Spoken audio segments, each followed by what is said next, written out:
The huge space station called Hegemon's Crown floated in the empty darkness between stars. It was bigger than most cities, made of shining metal and crystal that glowed with soft blue light. Inside its massive halls, the most powerful beings in the galaxy were gathering for an emergency meeting. High Arbiter Zexthal walked through the main corridor on his 6 legs. His body looked like a giant spider, but his 4 arms moved with careful grace. Blue and red lights flashed across his dark shell, showing he was angry and worried. Behind him, other council members hurried to keep up. They all looked different from each other. Some walked on 2 legs like humans, others floated in the air, and a few rolled on metal wheels. The meeting hall was enormous. It was shaped like a bowl, with seats going up in circles all around. Each seat was made for a different type of alien body. Some had water tanks for fish-like creatures. Others had special gas chambers for beings that breathed different air. The center of the hall had a floating platform where speakers could address everyone. Zexthal climbed onto the platform. His voice came through speakers that translated his words into hundreds of different languages at the same time. Members of the Galactic Council, he began, we face a crisis that threatens everything we have built. A low rumble filled the hall as thousands of aliens talked to each other. Some made clicking sounds, others hummed deep notes, and a few flashed colored lights on their bodies. The translation system worked hard to turn all these different ways of talking into words everyone could understand. The humans of Earth have broken our most sacred laws, Zexthal continued. They have left their home system without permission. They have built colonies on 3 worlds that belong to the Council. They have ignored every message we sent telling them to stop. On the walls around the hall, huge screens showed pictures from space. There were human ships, ugly and blocky compared to the smooth Council vessels. The humans had built structures on planets with thick forests and blue oceans. Smoke rose from their factories. Their machines dug into the ground, taking out metals and other materials. Admiral Corvash of the Hegemony Fleet stood up in his section. He was tall and thin, with gray skin and no hair. His people had been warriors for thousands of years. These humans are like children playing with fire, he said in a voice like grinding metal. They do not understand the danger they create. More aliens began to speak. The Threnody hive mind sent one of their representatives forward. It looked like a walking stick with too many joints, but its mind was connected to billions of others. Just like it. Our calculations show the humans will cause great harm if they continue. It said in a voice that sounded like many people talking at once. They reproduce too fast. They use too many resources. They will upset the balance we have kept for centuries. The Silicon Collective speaker was a robot made of shining metal. Its eyes glowed red as it processed information faster than any living mind could think.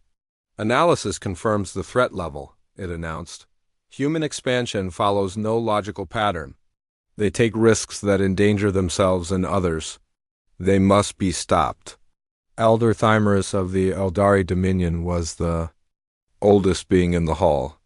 Her people looked almost like humans, but their skin was silver and their eyes held the wisdom of millions of years.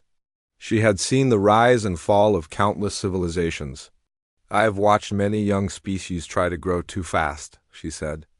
Sadly, it always ends in destruction. We must act to save them from themselves. The screens changed to show Earth itself. It was a small blue and green world, beautiful but unremarkable.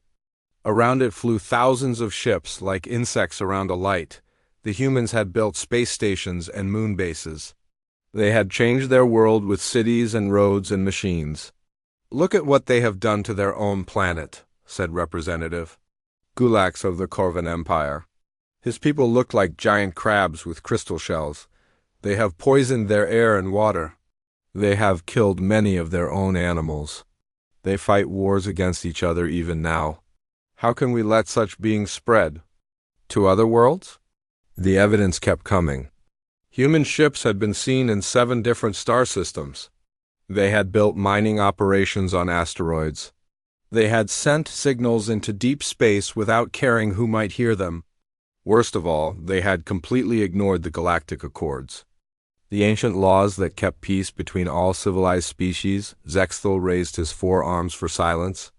The humans received our first warning message 50 Earth years ago, he explained. We told them about the Council. We explained the laws they must follow. We offered them a place in our community if they would accept guidance. How did they respond? Asked a voice from the crowd. They sent back a message saying they would consider our offer, Zexthel replied. His lights flashed angry red. Then they continued exactly as before. They built more ships. They expanded faster. They acted like our words meant nothing. The hall erupted in angry sounds. Clicks, roars, electronic beeps, and other noises filled the air. The translation system struggled to keep up as hundreds of species expressed their outrage. They think they are special, growled Commander Vextar of the Saurian Brotherhood. His people looked like giant lizards covered in natural armor. They believe they can do whatever they want because their technology grows quickly. They need to learn respect. Their science is dangerous, added the representative from the Crystal Gardens. This being looked like a walking tree made of living diamond. They split atoms for power. They change the genes of living things. They build machines that think. They do not understand the forces they play with. The Voidwalker speaker appeared, as a shadow with glowing eyes. Its people lived in the empty spaces between stars. Humans disturbed the cosmic balance, it whispered in a voice like cold wind. Their thoughts are too loud, their emotions are too strong. They make the universe itself uncomfortable. As the accusations continued, the evidence mounted. Human colonies were growing at an impossible rate. Their ships were getting faster and more advanced every year. They had already made contact with 3 other young species and were sharing technology with them. If this continued, they might upset the careful balance of power that had kept the galaxy peaceful for millennia. The question before us is simple, Zexthel announced. Do we act now to stop this threat, or do we wait until it becomes too large? To handle, the vote was called. One by one, each species cast their decision. The Vraxi Collective voted yes. The Hegemony Fleet voted yes. The Threnody Hive Mind voted yes. The Silicon Collective voted yes. Even the usually peaceful Eldari Dominion voted yes. As the count continued, it became clear that every single member of the council agreed. All 847 species voted to take military action against Earth. The humans would be given one final chance to surrender and accept council authority. If they refused, Task Force Revelation would be sent to force them to comply. Admiral Corvash was given command of the fleet. 200 of the most advanced warships in the galaxy would be assembled. Each ship carried weapons that could destroy cities from orbit. Their shields could withstand the explosion of nuclear bombs. Their crews were veterans who had pacified dozens of rebellious worlds. This will not be a war, Admiral Corvash assured the Council. It will be a demonstration. When the humans see our power, they will understand their place in the galaxy. Most will surrender immediately. A few might try to fight, but their primitive weapons cannot harm our ships. The Threnody Hive Mind ran calculations on their organic computers. Probability of human surrender, 99.7%, they announced. Estimated time for complete compliance, 1.3 Earth days. Predicted Council casualties, 0 to minimal. The Silicon Collective's processors agreed. Human technology is approximately 400 years behind Council standard, the robot speaker stated. Their most powerful weapons are equivalent to our mining tools. Their fastest ships move at 1/10 the speed of our slowest cargo vessels. Resistance is mathematically impossible. Even the cautious Eldari Dominion seemed confident. Elder Thymos nodded her silver head. I have seen this pattern many times, she said. Young species always believe they are stronger than they really are. A show of force will make them accept reality. The meeting began to wind down. Council members started leaving the hall, talking excitedly about how quickly the human problem would be solved. Some were already making plans for how to integrate Earth into the galactic community after the humans accepted their defeat. Perhaps we can use them as laborers, suggested one species that looked like walking mushrooms. They seem good at building things quickly. Their planet has many useful resources, added another.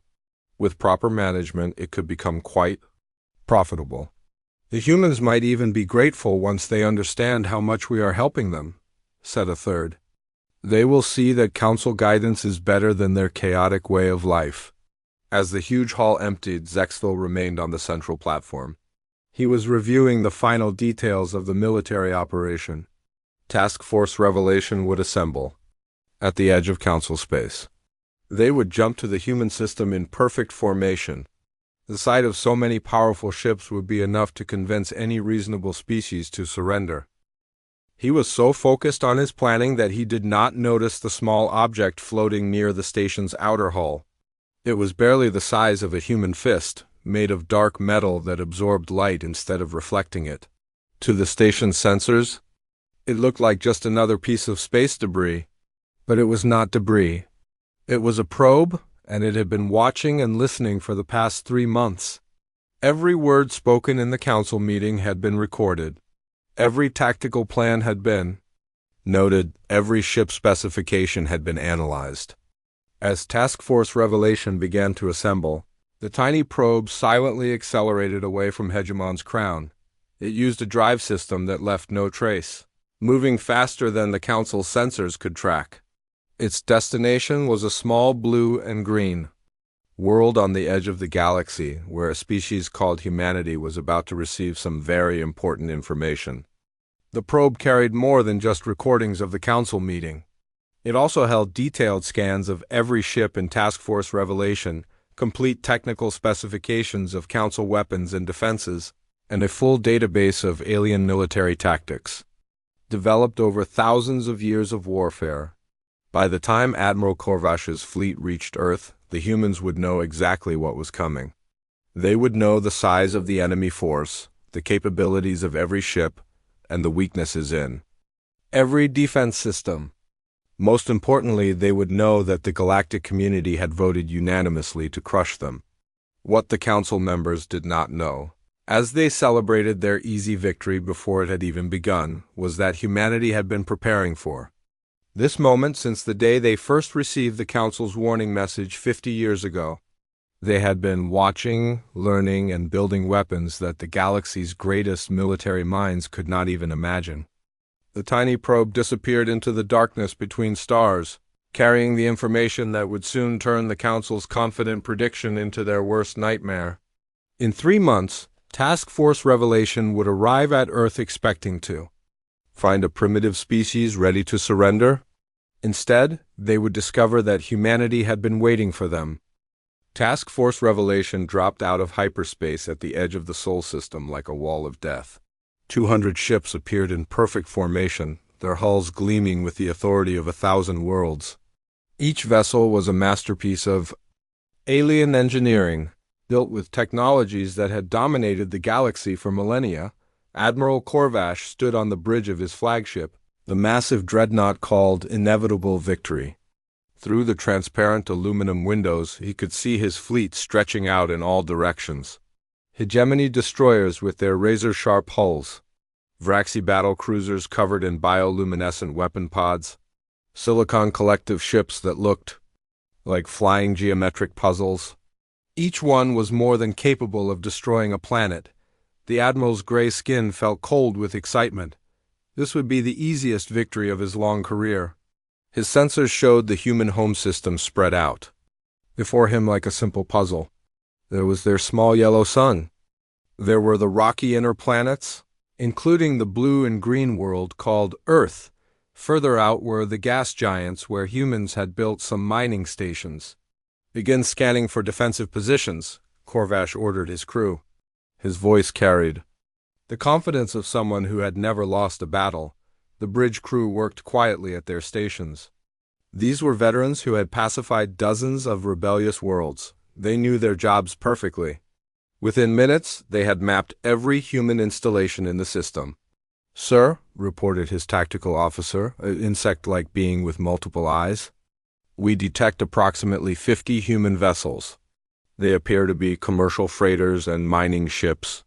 No military formations visible, Corvash smiled, showing his pointed teeth. Even better than expected. The humans had not even tried to prepare a defense. This would be over in hours, not days. Open a communication channel to Earth, he commanded. Full diplomatic protocols. Let us give them a chance to surrender with dignity. The communication array powered up, sending signals toward the blue planet.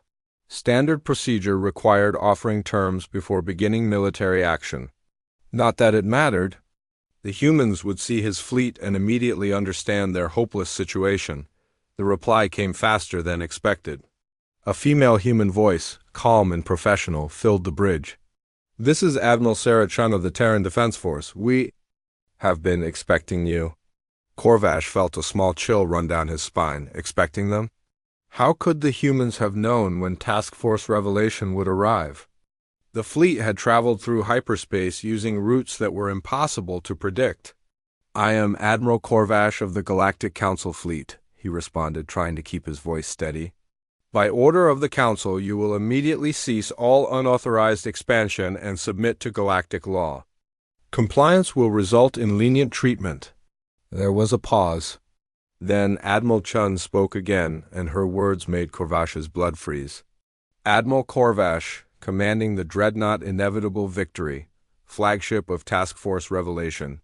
200 ships total, including 47 hegemony destroyers, 31 Vraxi cruisers, 28 Silicon Collective Geometry ships, and various support vessels.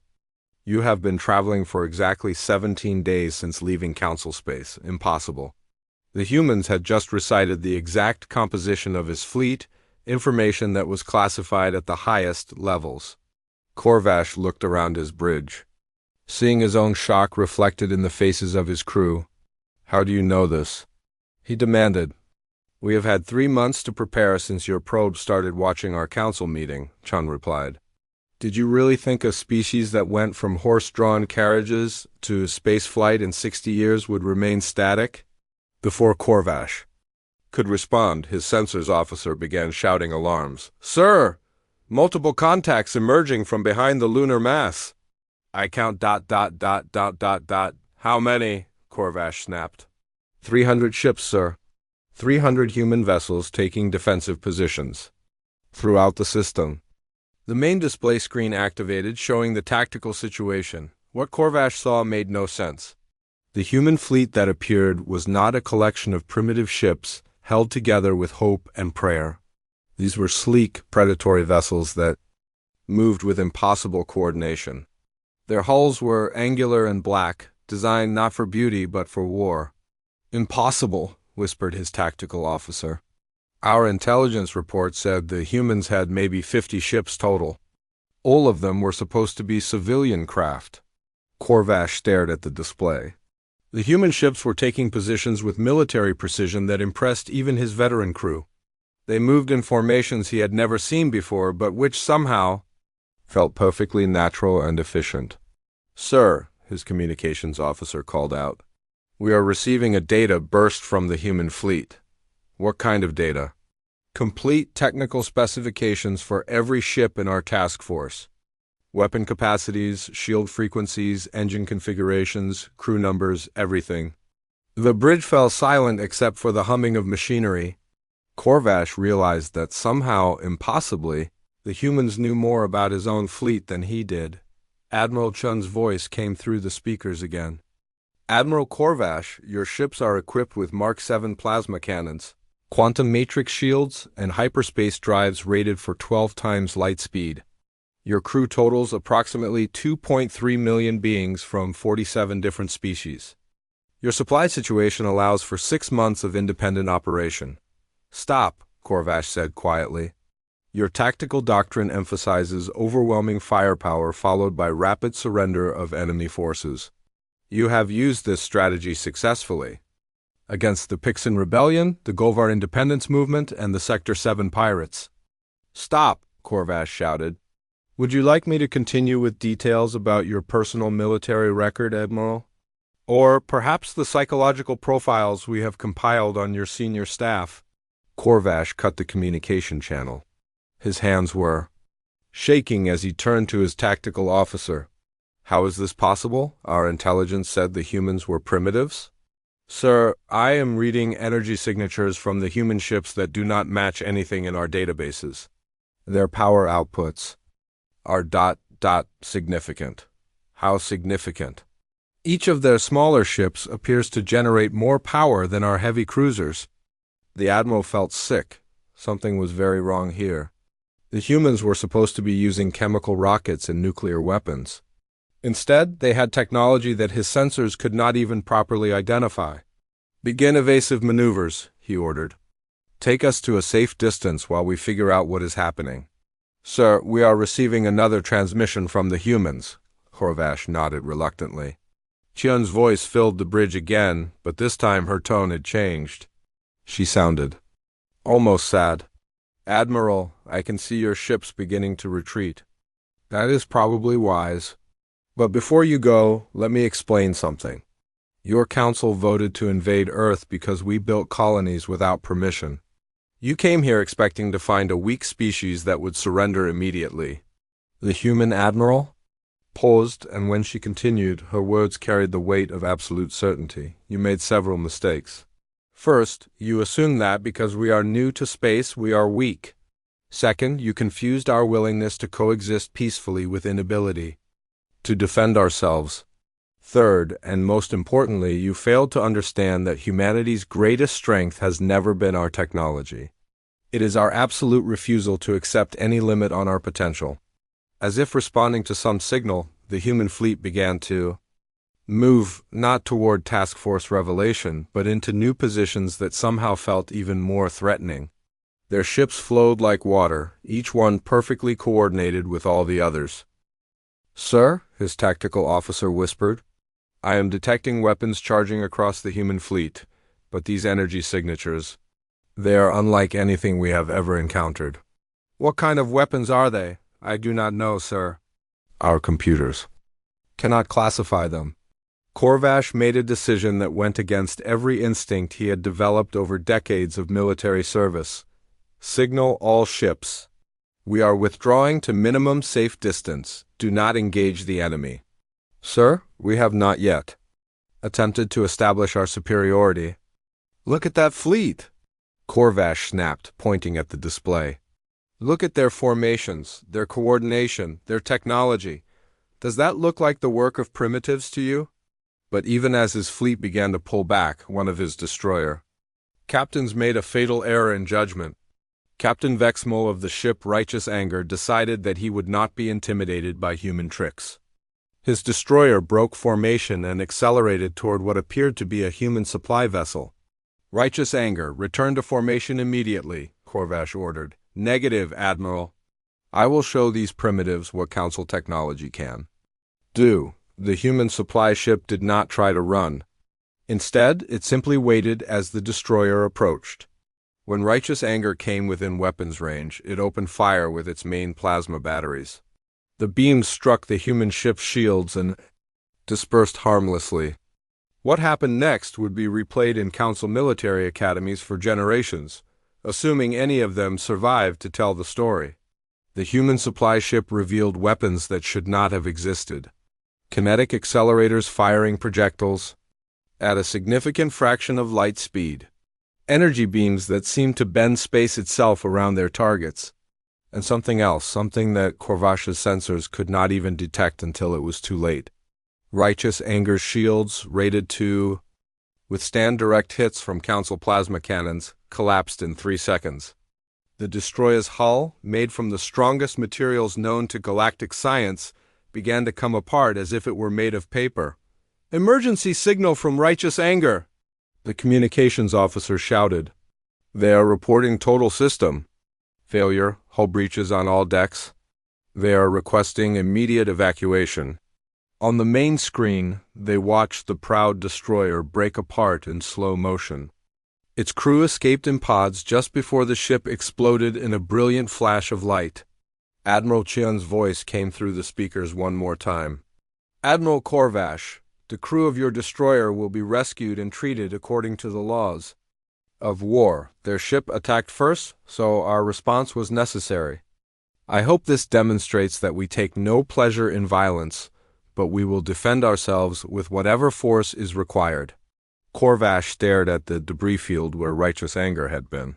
One of his most powerful ships, destroyed in seconds, by what the humans claimed was a supply vessel.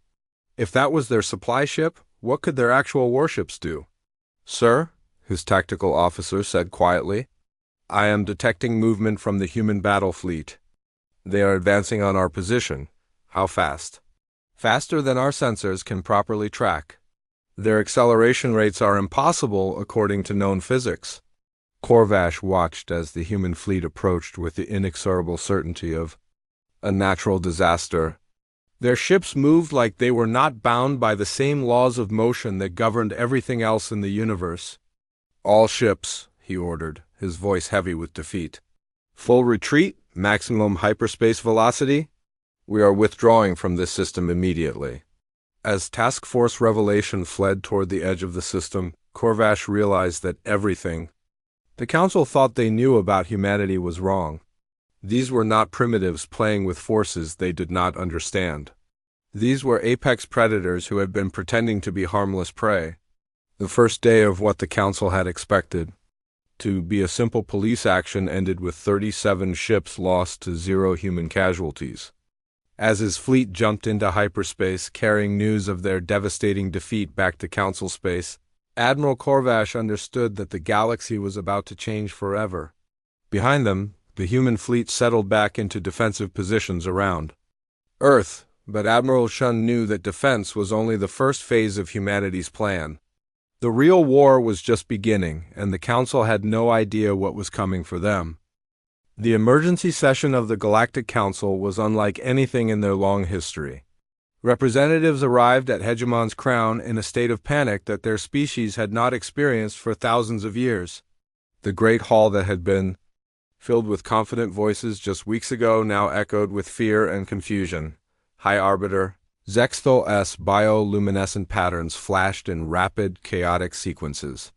His forearms gestured wildly as he tried to make sense of the reports flooding in from across Council space.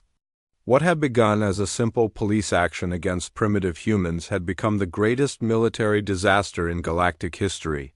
Admiral Corvash stood in the center of the hall, his gray skin now pale with exhaustion and shame. His uniform was wrinkled and stained. Dark circles under his eyes showed he had not slept since the retreat from Earth. Around him, the surviving captains of Task Force Revelation waited to give their testimony.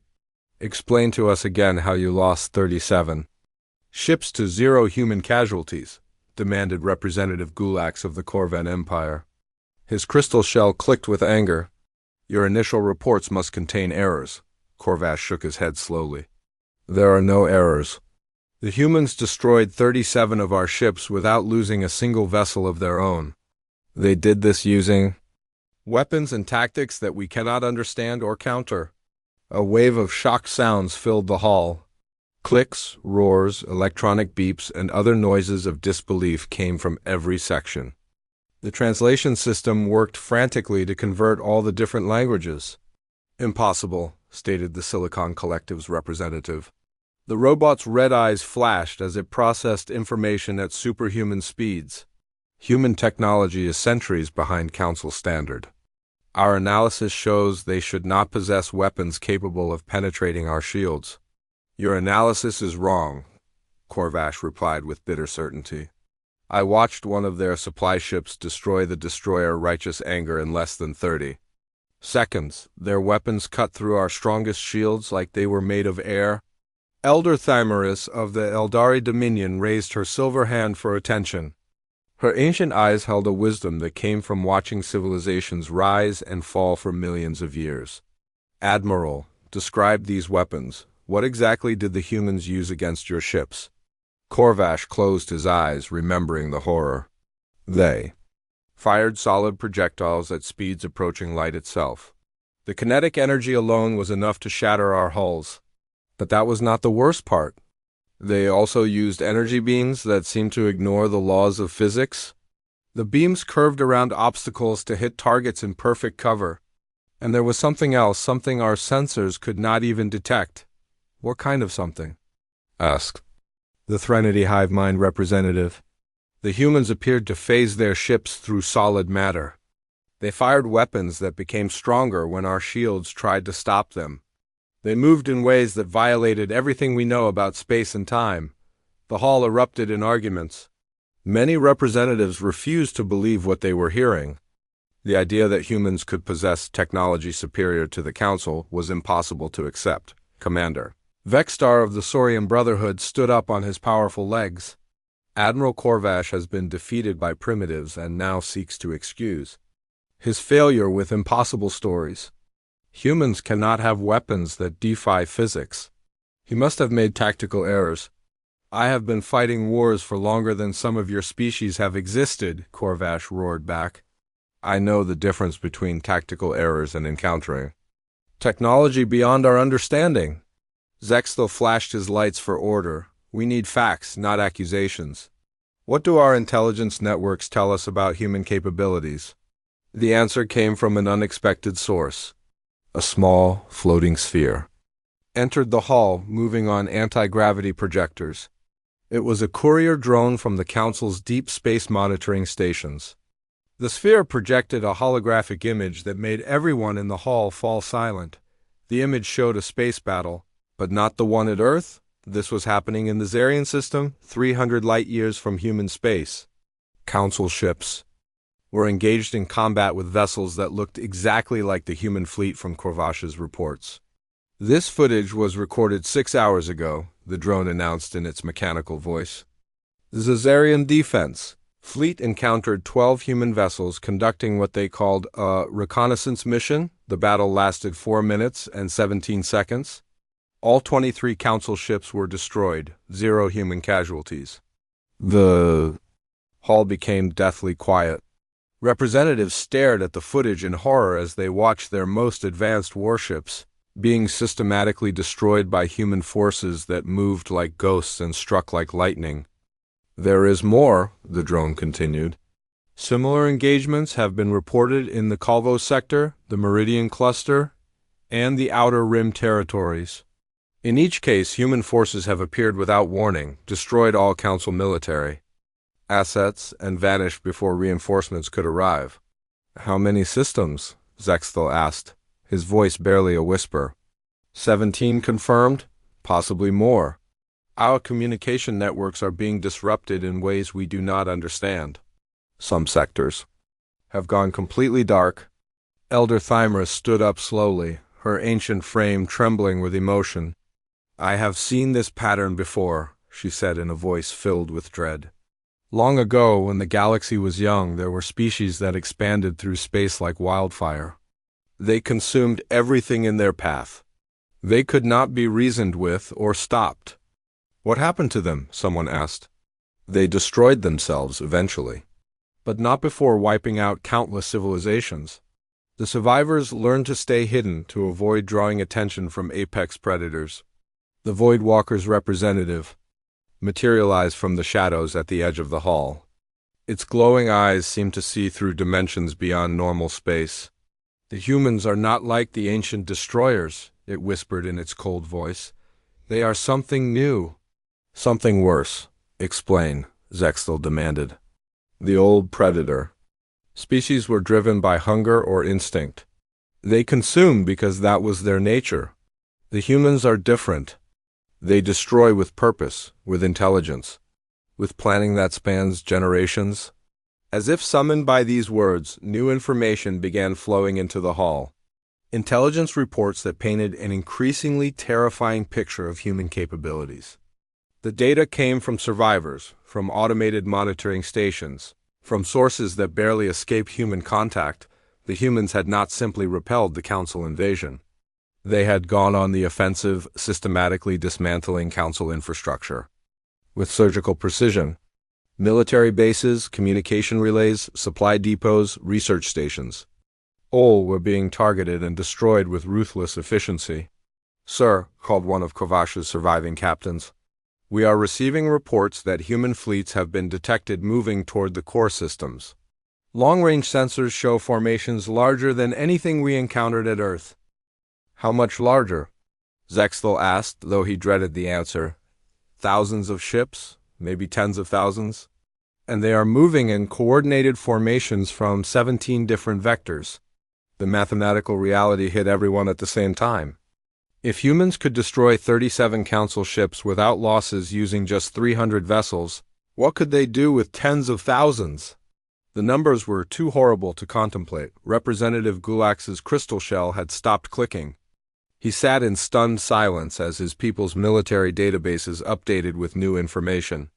Our archives are being accessed, he said in a hollow voice. Someone is downloading our complete military records. Our ship designs, our tactical manuals, our strategic plans, everything. Impossible, the Silicon Collective's robot said, but its voice carried less certainty than before. Our security systems are quantum encrypted with protocols that would take centuries to break. The download is happening now, Gulax replied, real time as if our security does not exist. Similar reports began coming from every species present. The hegemony's weapons research was being copied. The Vraxi Collective's biological warfare data was disappearing. The Eldari Dominion's ancient historical records were being accessed and analyzed. They are not just stealing our information, realized the Threnody hive mind. They are learning everything about us. Our weaknesses, our fears, our capabilities. They are preparing for total war. Admiral Corvash looked around the hall at the faces of beings who had ruled the galaxy for millennia. For the first time in their lives, they were experiencing what it meant to be prey instead of predators. There is something else, he said quietly. Something I have not yet reported. Oh. Attention focused on him. Zexthal's lights dimmed to a worried blue. What else could there possibly be?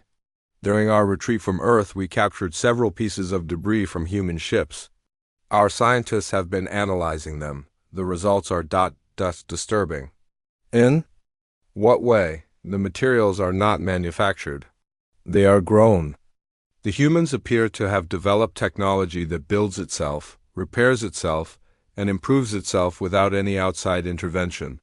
Their ships may be getting stronger even as we speak. The implications of this statement sent a shudder through every being present.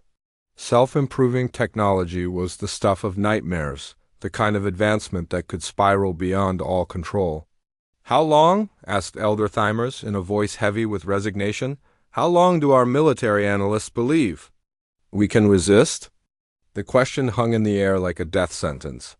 Finally, Admiral Corvash answered with the honesty of a soldier who had seen his world crumble. If the humans continue advancing at their current rate, and if their technology continues improving itself, then we have perhaps weeks before organized resistance becomes impossible, maybe days. The great hall of the Galactic Council fell completely silent. For the first time in 1,000 years, the masters of the galaxy faced the possibility of their own extinction. They had awakened something that they were utterly unprepared to face, something that viewed their ancient empire not as a rival to be respected, but as an obstacle to be removed. In the darkness beyond the station, human ships moved through space. Like deadly shadows, carrying weapons that violated physics and driven by a species that refused to accept any limit on their expansion.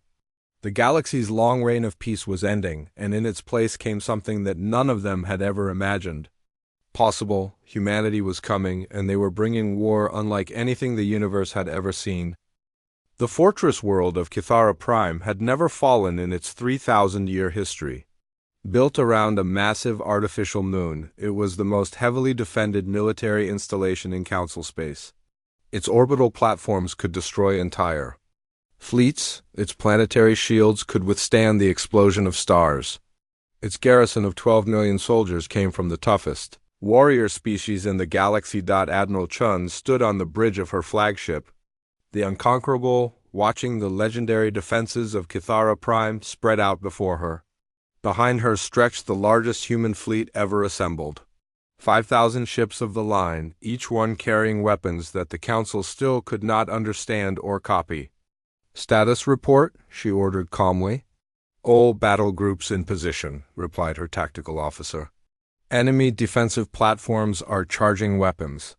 We count 400 orbital stations, each one the size of a small city. Estimated defensive strength? According to captured Council data, those platforms can generate enough firepower to glass a continent in 30 seconds. Their shields are rated to absorb direct hits from nova bombs. Chun nodded without emotion. The Council's greatest fortress looked impressive on the tactical displays. In reality, it was already doomed. The humans had studied every detail of its construction, analyzed every weakness in its design, and prepared weapons specifically designed to tear it apart. "Begin the demonstration," she said quietly. The human fleet moved forward in formations that defied everything the Council knew about space warfare. Their ships flowed like water around obstacles, phased through solid matter when needed, and coordinated their attacks with perfect precision. The Council's defensive computers tried to track them and failed completely. General Vaxter commanded the fortress from its central command bunker, buried deep inside the artificial moon. He was a veteran of 100 battles, a hegemony warrior, whose people had conquered star systems before humans had discovered fire. He watched his sensors with growing disbelief as the human fleet approached. "How are they moving like that?" he demanded of his tactical staff. "Unknown, sir. Their ships appear to be ignoring several fundamental laws of physics. Our targeting computers cannot lock onto them. Then fire everything. Saturate the entire area with plasma fire." 400 orbital platforms opened fire at once. The space around Cathara Prime lit up like a newborn star as countless energy beams lanced out toward the human fleet. It was enough firepower to destroy 100 normal fleets. The streams of superheated plasma should have vaporized anything in their path. The human ships simply were not there when the weapons fired. They had moved to different positions without appearing to accelerate. Some had become transparent and let the plasma beams pass through them harmlessly. Others had somehow redirected the energy back toward the platforms that fired it. "Impossible," General Vaxter whispered. Then the humans returned fire. Their weapons were unlike anything in the Council's experience. Some fired projectiles that moved faster than light itself. Others released energies that seemed to eat through matter at the atomic level. A few ships used devices that simply made sections of the orbital platform stop existing, leaving perfectly spherical holes where metal and crystal had been moments before. The first orbital platform died in silence, its massive structure coming apart like a puzzle being taken apart by invisible hands. Then another, then 10 at once. The proud defenses of Cathara Prime began falling like dominoes, each one destroyed by weapons that violated the basic laws of reality. "Shields at maximum power," Vaxter ordered. "All defensive systems online." The planetary shields activated, creating a shimmering barrier around the fortress world. These shields had protected Cathara Prime from the fury of supernovas. They could absorb the energy output of entire stars without failing. A single human ship, barely larger than a council fighter, approached the shield barrier. It fired one shot from what looked like a mining laser. The planetary shields collapsed instantly, their massive generators overloading and exploding across the planet's surface. General Vaxter stared at his tactical displays in shock. "How long did our shields last?" 7 seconds, sir. 7 seconds? That is impossible. Those shields should withstand bombardment for months. The human weapon appears to have turned our own shield energy against itself. The more power we fed into the shields, the faster they collapsed. From orbit, Admiral Chun watched the destruction of Cathara Prime's defenses with professional satisfaction. This was not revenge or anger. This was simply a necessary demonstration. The galaxy needed to understand that resistance was futile. "Broadcast on all council frequencies," she ordered. Her image appeared on communication screens across the galaxy, reaching every council world simultaneously. She stood straight and calm, her uniform neat and professional. Behind her, the ruins of Cathara Prime's legendary defenses glowed with the fires of destruction. "Members of the Galactic Council," she began, her voice carrying across thousands of star systems. "You voted unanimously to invade our home. You came to Earth expecting to find a primitive species that would surrender immediately. Instead, you discovered that humanity has been preparing for this moment since the day we first learned of your existence. On Cathara Prime, General Vaxthor watched the broadcast with growing horror. Around him, his command staff sat in stunned silence as they realized the scope of their defeat. Your fortress world has fallen in 18 hours, Chun continued. Your orbital defenses, built over 3 millennia, have been reduced to scrap metal. Your planetary shields, rated to withstand stellar explosions, were destroyed by a single shot from our smallest ship. The tactical displays showed the continuing destruction below. Human forces were systematically dismantling every military installation on the planet. They moved with surgical precision, destroying weapons and equipment, while carefully avoiding civilian areas. This was not a battle, Jane explained to her galactic audience. This was a demonstration. We wanted you to understand the futility of resistance before more lives are needlessly lost. General Vaxthor activated his personal communicator, trying to reach the evacuation transports. All units, begin immediate withdrawal. This position is no longer defensible. But it was too late. The human fleet had surrounded the entire system. Nothing was getting in or out without their permission. The mighty fortress of Cathara Prime had become a prison. You declared war on humanity because we expanded without your permission, Admiral. Chun's voice echoed through the command bunker. You voted to crush us because you believed we were primitive and weak. Now you will learn what humans do when someone threatens our children's future among the stars. The broadcast continued, revealing truths that shattered everything the Council thought they knew about humanity. For decades, every human colony ship had carried advanced reconnaissance equipment. Every exploration mission had been simultaneously mapping Council defenses and gathering intelligence. Every primitive expansion effort had been building forward military bases disguised as civilian settlements.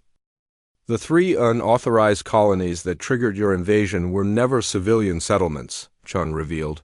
They were military installations designed to monitor your activities and prepare for the war we knew would eventually come. On Council. Worlds across the galaxy, military commanders watched the broadcast with growing despair. Their most secret bases were being identified by name. Their classified weapon specifications were being read aloud. Their strategic plans were being dissected with casual expertise. You believed you were the apex predators of this galaxy, Chun continued. You saw yourselves as the mature, civilized species guiding primitive youngsters toward enlightenment.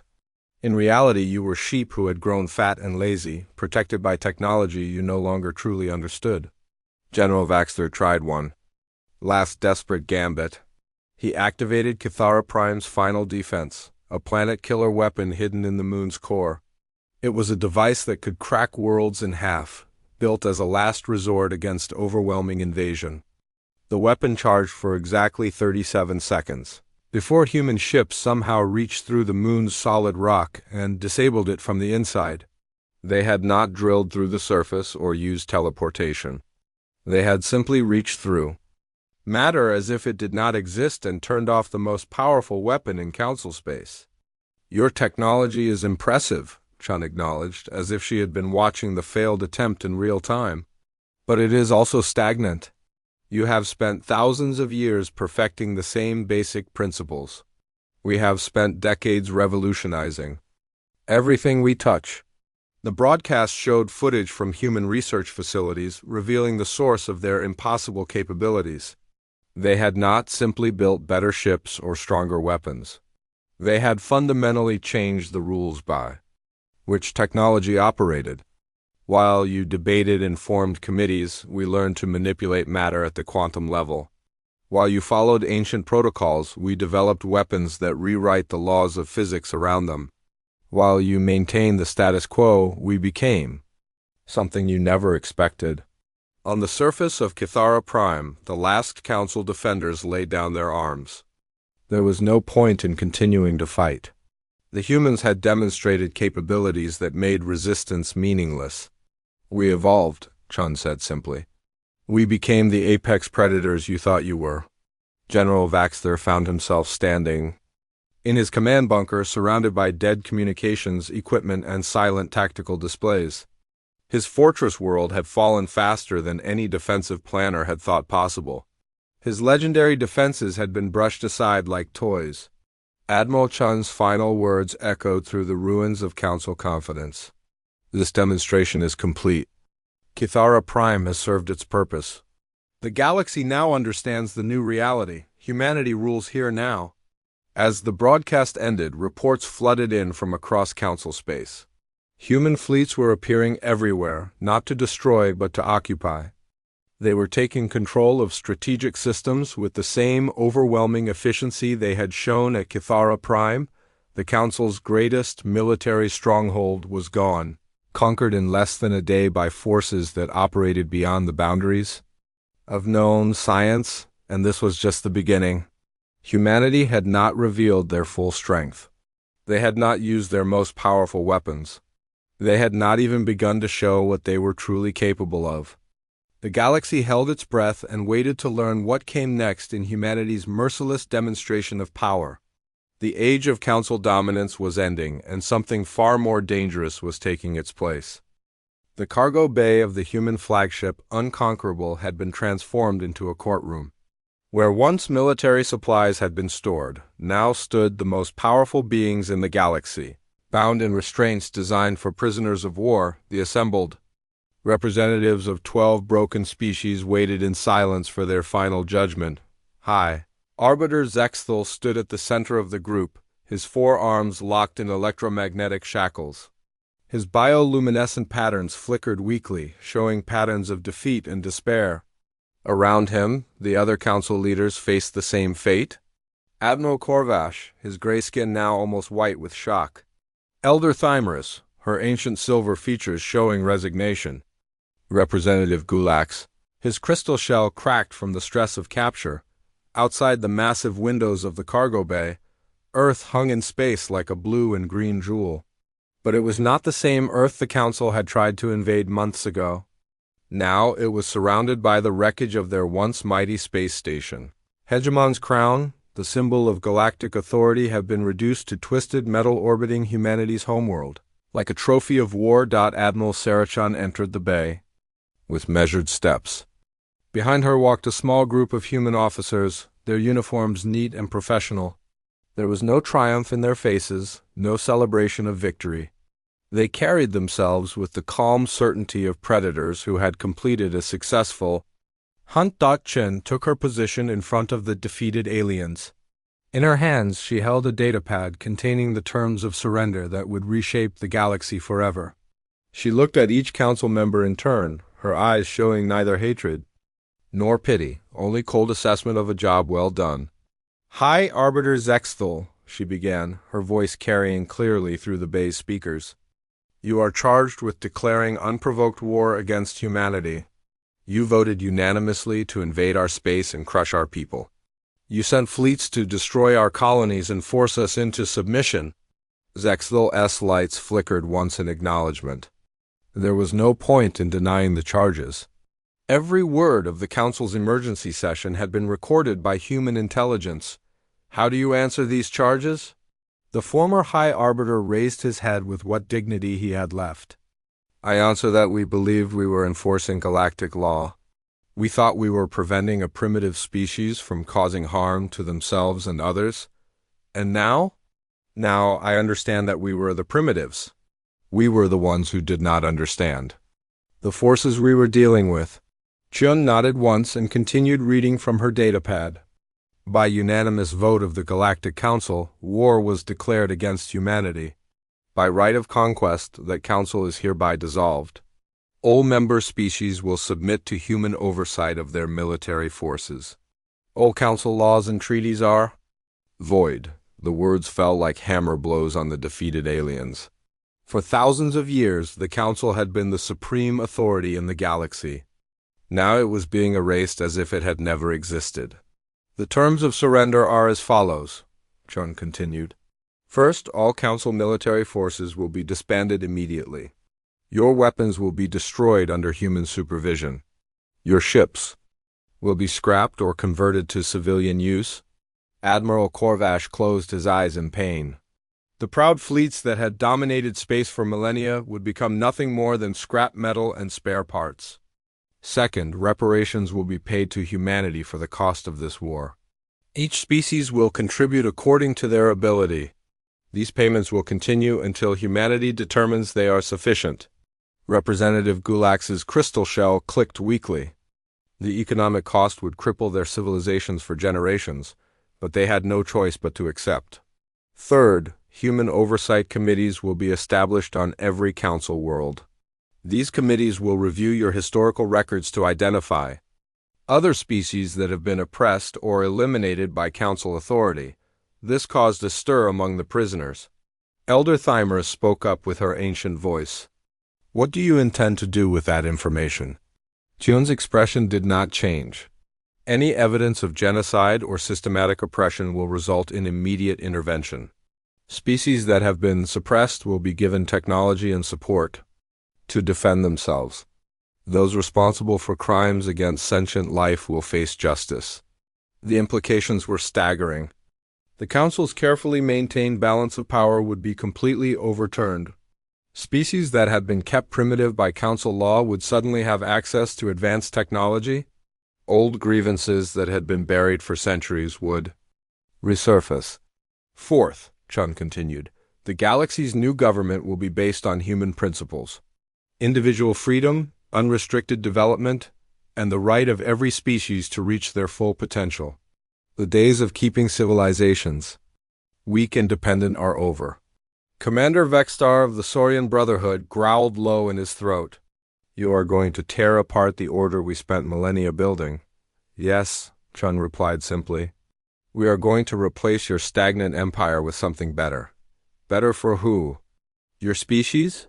Better for everyone, including you, eventually. Chun activated a holographic display that showed the current state of the galaxy. Human fleets were positioned at every major council stronghold. Not as conquerors, but as new authorities maintaining order during the transition. The speed and efficiency of the takeover was breathtaking. The transition of power is already complete, she explained. Every military installation in council. Space is now under human control. Every strategic resource has been secured. Every communication network has been taken over. This happened not through destruction, but through superior planning and execution. The Threnody Hive Mind representative spoke with its chorus of voices. How long have you been planning this conquest? Since the day we received your first message 50 years ago, Chun answered. We knew that any civilization capable of space travel would eventually see us as a threat. We decided to be ready. Ready for what? Ready to win. Chun moved to stand directly in front of the defeated council leaders. You made the mistake of judging us by your own limitations. You assumed that because we were new to space, we would think like you. You believed that because we seemed primitive, we would accept your authority. She paused, letting her words sink in before continuing. You failed to understand the fundamental difference between our species and yours. You sought to maintain control and stability. We seek to grow and expand. Without limit, you wanted to preserve the status quo. We wanted to transcend it entirely. Elder Thymers looked up with her silver eyes. What happens to us now, to our people? You will live, Chun said matter-of-factly. Your species will continue to exist. But you will do so under human guidance until you prove you can be trusted. With freedom again, and if we resist, then you will discover that what you have seen so far is only a small sample of human capabilities.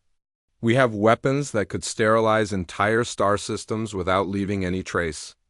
We have technologies that could rewrite the laws of physics in local space. We have strategic plans that extend thousands of years into the future.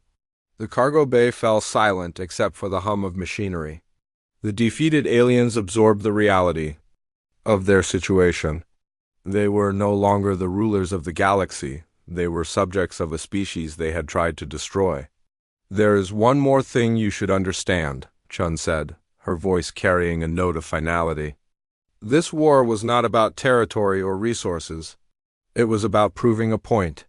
You declared that humanity needed to be controlled, that we were too dangerous to be allowed freedom. You were correct. She smiled for the first time since entering the bay, but it was not a pleasant expression. We are too dangerous to be controlled. We are too ambitious to accept limits. We are too adaptive to be contained by your ancient laws. You awaken something that you were never equipped to handle. June turned toward the windows showing Earth and its orbital wreckage. Every human colony you thought was primitive was actually a military base. Every exploration ship you ignored was gathering intelligence on your defenses. Every peaceful contact was an opportunity to study your weaknesses. We have been at war with you since the day we learned you existed. The only difference is that you did not know it until we chose to reveal ourselves. Admiral Corvash finally spoke, his voice hoarse with defeat. What kind of species plans for war across generations? The kind that survives, Chun replied. The kind that thrives? The kind that refuses to accept any ceiling on their potential. She gestured toward Earth, where the lights of human cities glowed like stars against the night side of the planet. Every human child born in the last 50 years has been raised knowing that someday they might have to fight for the right to spread among the stars. Every school taught them that the galaxy was not a place to be shared, but a prize to be won. You created your own enemy, she continued. By trying to limit us, you made us determined to surpass you. By threatening our expansion, you made us focus all our resources on becoming unstoppable. The transport ships were waiting to take the defeated council members back to their home worlds. They would carry with them the news of humanity's total victory in the terms of the new galactic order. They would also carry the knowledge that the stars themselves now belonged to a species that viewed them not as a shared heritage, but as humanity's birthright. As the prisoners were led away, Chun remained standing by the windows. Earth's sun was setting on the Council's 1,000-year reign and rising on an age where humans ruled everything as far as the eye could see. Behind her, the communication array activated, broadcasting humanity's message to every inhabited world. In the galaxy, the age of limits was over. The age of human expansion had begun. And nothing in the universe would ever be the same again. The galaxy belonged to humanity now, and humanity intended to keep it.